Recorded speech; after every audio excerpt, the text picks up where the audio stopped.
எல்லாருக்கும் ஹாய். என்னோட நேம் வந்து ரோஹிணி. நான் வந்து ஈஸ்வரி மேம் கிட்ட பிரெயின் பூஸ்டர் ஒர்க் ஷாப் வந்து அட்டென்ட் பண்ணியிருந்தேன்.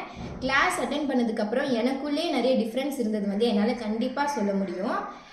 கிளாஸ்க்கு வரதுக்கு முன்னாடி வந்து எனக்கு வந்து பீனியல் கிளாண்டுனா என்னன்னு இப்படி ஒரு கான்செப்ட் இருக்கானே தெரியல. நான் வந்து ஃபஸ்ட் டைம் கிளாஸ்க்கு வரும்போது கிட்ஸ்லாம் ப்ராக்டிஸ் பண்ணிட்டு இருப்பாங்க, பிளைண்ட் ஃபோல்டில் ப்ராக்டிஸ் பண்ணுறது. அதெல்லாம் பார்க்கும்போது என்ன தோணும்னா, என்ன அவங்கள மேஜிக் பண்ணிட்டு இருக்காங்க தோணும். ஆனால் இது கண்டிப்பாக மேஜிக் இல்லைங்க. நம்ம வந்து பழைய காலத்தில் நம்ம தமிழர்கள் வந்து பின்பற்றி வந்து ஒரு கலை, அந்த கலை வந்து நாளடைவில் வந்து இல்லாமல் போயிடுச்சு. அதை வந்து நம்ம திரும்ப வந்து ப்ராக்டிஸ் பண்ணுறோம். நம்ம இது ப்ராக்டிஸ் பண்ணுறதுனால நம்மளுக்கு என்ன நடக்கும் பார்த்தீங்கன்னா, ஃபோக்கஸ் பவர் வந்து இன்க்ரீஸ் ஆகும். பழைய காலத்துலலாம் பார்த்தீங்கன்னா முன்னோர்கள் வந்து இந்த டேட்டில் இது நடக்கும், இந்த காலத்தில் மழை பெய்யும், இந்த காலத்தில் இந்த இடத்துல இந்த இன்சிடெண்ட்லாம் நடக்கும்னு ப்ரெடிக்ட் பண்ணாங்க.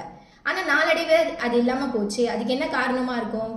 ஏன்னா அந்த காலத்தில் அவங்க வந்து அந்த பீனியல் கிளாண்ட் ஆக்டிவேஷன்றது கிட்ஸ்லேருந்து எல்லாருக்குமே வந்து பண்ணியிருந்தாங்க. அதனால அது இப்போ இல்லைன்றதுனால நம்மளால கண்டுபிடிக்க முடியல. இப்போ நம்ம வந்து இந்த ஒர்க் ஷாப் அட்டென்ட் பண்ணுறதுனால நமக்கு வந்து ஃபோக்கஸிங் பவர் வந்து இன்க்ரீஸ் ஆகும்.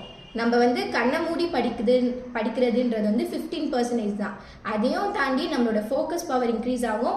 கிட்ஸ்க்கு வந்து மெமரி பவரும் ரொம்ப இன்க்ரீஸ் ஆகும். நானே வந்து கிளாஸ் அட்டென்ட் பண்ணுறதுக்கு முன்னாடி இதெல்லாம் சும்மா தான் நினச்சேன். கிளாஸ் அட்டென்ட் பண்ணதுக்கப்புறம் தான் ஃபோக்கஸ் பண்ணி படிக்கும்போது ரொம்ப ஈஸியாக மெமரி ஆகுது. அதே மாதிரி மேம் சொல்கிற யோகாவாக இருக்கட்டும், ப்ரீதிங் டெக்னிக்காக இருக்கட்டும், அது எல்லாமே வந்து ஒரு ஸ்ட்ரெஸ் ரிலீஃபாக இருந்துச்சு. கண்டிப்பாக நான் அதை வந்து சொல்லுவேன். நானே வந்து கிளாஸ் அட்டென்ட் பண்ணுறதுக்கு முன்னாடி பிஃபோர் ஆஃப்டர்னு ரெண்டாக கூட ஸ்பிட் பண்ணலாம். அதனால நான் கண்டிப்பாக எல்லாருக்கும் வந்து இந்த கிளாஸ் வந்து ரெஃபர் பண்ணுவேன். அதே மாதிரி கிட்ஸ் வந்து கிளாஸ் அட்டென்ட் பண்ணும்போது அவங்களுக்கு யோகா மூலியமாக வந்து இந்த டெக்னிக் சொல்லி கொடுக்குறதுனால அவங்களுக்கு வந்து ரொம்ப சேஃபாக இருக்கும். அண்ட் தென் அவங்களுக்கு வந்து ஃபோக்கஸ் பவர் அதிகமாக இருக்கும், மெமரியும் இன்க்ரீஸ் ஆகும். அதனால எல்லாரும் கிளாஸ்க்கு வரணும். Thank you.